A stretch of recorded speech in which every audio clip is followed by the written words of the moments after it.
बिस्मिल्लाहिर्रहमानिर्रहीम। स्टूडेंट्स अस्सलाम वालेकुम, कैसे हैं आप सब।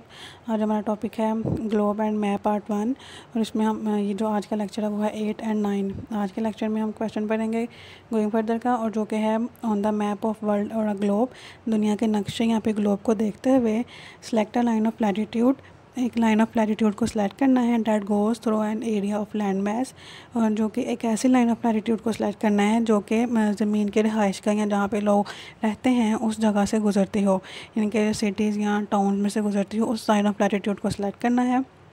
नेक्स्ट बताना है write down the names of some cities of और टाउन्स फाउंड इन और near that lines of latitude, और फिर उस लाइन ऑफ लैटिट्यूड से जितनी भी सिटीज़ और टाउन गुजरती हैं उन सब के नाम लिखने हैं। नेक्स्ट हमने करना है find out about the climate of those places.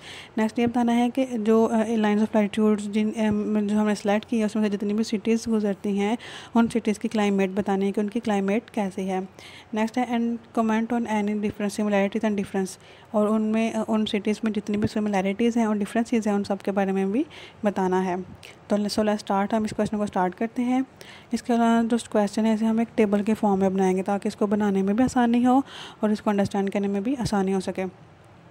सो हमने इसमें 5 कॉलम्स लिए हैं। 5 कॉलम्स में फर्स्ट हमने क्या करना था, एक लाइन ऑफ लैटिट्यूड सेलेक्ट करनी थी, तो उसको एक कॉलम बनाएंगे।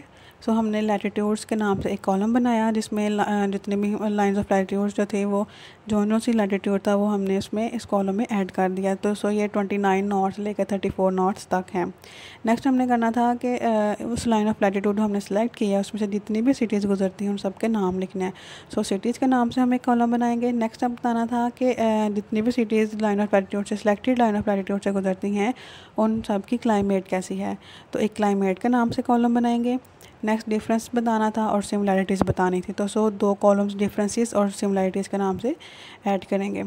तो हम किस तरह से करते हैं कि सबसे पहले हमने एक लाइन ऑफ लैटिट्यूड सेलेक्ट की है जो कि 29 नॉट से गुजरती है और एंड होती है 39 नॉट तक। हमने इतने ही बस इस क्वेश्चन को अंडरस्टैंड करने के लिए तो हम सिर्फ इतनी ही लाइन ऑफ लैटिट्यूड को सिलेक्ट करेंगे फ़िलहाल। और जो फर्स्ट है वो है 29 नॉर्थ, और फर्स्ट 29 नॉर्थ जो लैटिट्यूड है उसमें जो सिटी है वो है ह्यूस्टन। ह्यूस्टन सिटी है, उसकी क्लाइमेट कैसी है, ह्यूमिड सब ट्रॉपिकल के यहाँ जो मौसम गर्मियों का मौसम जो होता है वो बहुत गर्म होता है, लेकिन जो सर्दियों का मौसम है वो माइल्ड होता है कि मोतदल होता है, ना तो ज़्यादा गर्मी और ना ही ज़्यादा सर्दी होती है। सो नेक्स्ट इसमें डिफरेंस क्या है अदर कंट्रीज़ में से, कि ह्यूस्टन में जो कॉस्ट ऑफ लिविंग है इज़ लोअर, कि ह्यूस्टन में रिहाइश इख्तियार करने के जो अखराजात हैं वो कम है अदर कंट्रीज़ की निस्बत से। सो हम सिमिलैरिटीज़ जो हैं वो लास्ट पे डिस्कस करेंगे। नेक्स्ट हम पढ़ते हैं जो नेक्स्ट लाइन ऑफ लैटिट्यूड है 32 नॉर्थ। तो 29 नॉर्थ के बाद 32 नॉर्थ है, और यहाँ पे 32 नॉर्थ पे लैटिट्यूड पे जो सिटी है उसका नाम है सैन इंडिगो। तो सैन इंडिगो की जो क्लाइमेट है वो hot Sunny and dry summer है। जो गर्मियों का मौसम जो है वो बहुत ही गर्म जिसमें सूरज की तपिश बहुत ज़्यादा होती है और ड्राई होता है, लेकिन यहाँ पे जो विंटर है वो कूलर होते हैं, कूलर विंटर्स। सैन इंडिगो का जो सर्दियों का मौसम है वो ठंडा होता है। नेक्स्ट है कि इसमें डिफरेंस क्या है अदर कंट्री से, तो जो सैन इंडिगो है वो बहुत ही relaxed and resort like city है। रिलैक्स मतलब कि पुरअमन है, पुरसुकून है, और रिजॉर्ट लाइक मतलब कि तफरीह गाह के तौर पर इस्तेमाल की जाती है सिटी। यहाँ पे सैर व सियाहत बहुत ज़्यादा होती है। नेक्स्ट है 33 नॉर्थ। जो लैटिट्यूड 33 नॉर्थ है उस पर जो सिटी है वो है फोनिक्स। तो फोनिक्स जो सिटी है उसकी climate long and hot summer, गर्मियों का मौसम बहुत ही लंबा तरीन और गर्म तरीन होता है, and short and mild winter, और जो सर्दियों का मौसम होता है वो मुख्तसर छोटा और माइल्ड मतलब के मोतदिल होता है कि जो सर्दियों का मौसम काबिल बर्दाश्त होता है, सर्दियाँ इतनी ज़्यादा नहीं होती, और इसका जो टाइम पीरियड है वो भी मुख्तसर होता है। सो फिनोक्स की जो डिफरेंस है अदर कंट्री से वही है cost of living is higher. Phoenix में जो कॉस्ट ऑफ लिविंग है, रिहाइश इख्तियार करने के अखराजात हैं वो अदर सिटीज़ की निस्बत ज़्यादा हैं।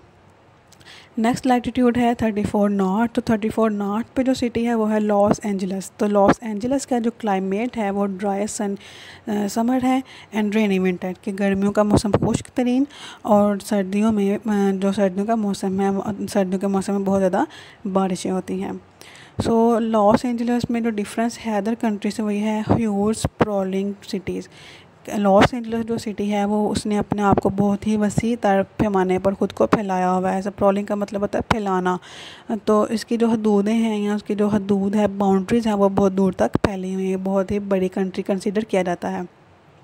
नेक्स्ट बारी आ जाती है सिमिलैरिटीज़ की। तो सिमिलैरिटीज़ में क्या है कि ऑल हैव हॉट समर। अगर हम इसमें सिमिलैरिटीज़ देखें इन सब 4 सिटीज़ में, ह्यूस्टन, सैन इंडिगो, फोनिक्स और लॉस एंजलिस में, तो सिमिलैरिटीज़ क्या है कि इन सब में जो समर है वो बहुत ही गर्म तरीन है। गर्मियों का मौसम गर्म तरीन है, यानी कि यहाँ पे गर्मियाँ बहुत ज़्यादा होती हैं, गर्मी की शिद्दत बहुत ज़्यादा होती है। सो स्टूडेंट्स, यहाँ पे आज का लेक्चर एंड होता है। Thank you and best of luck.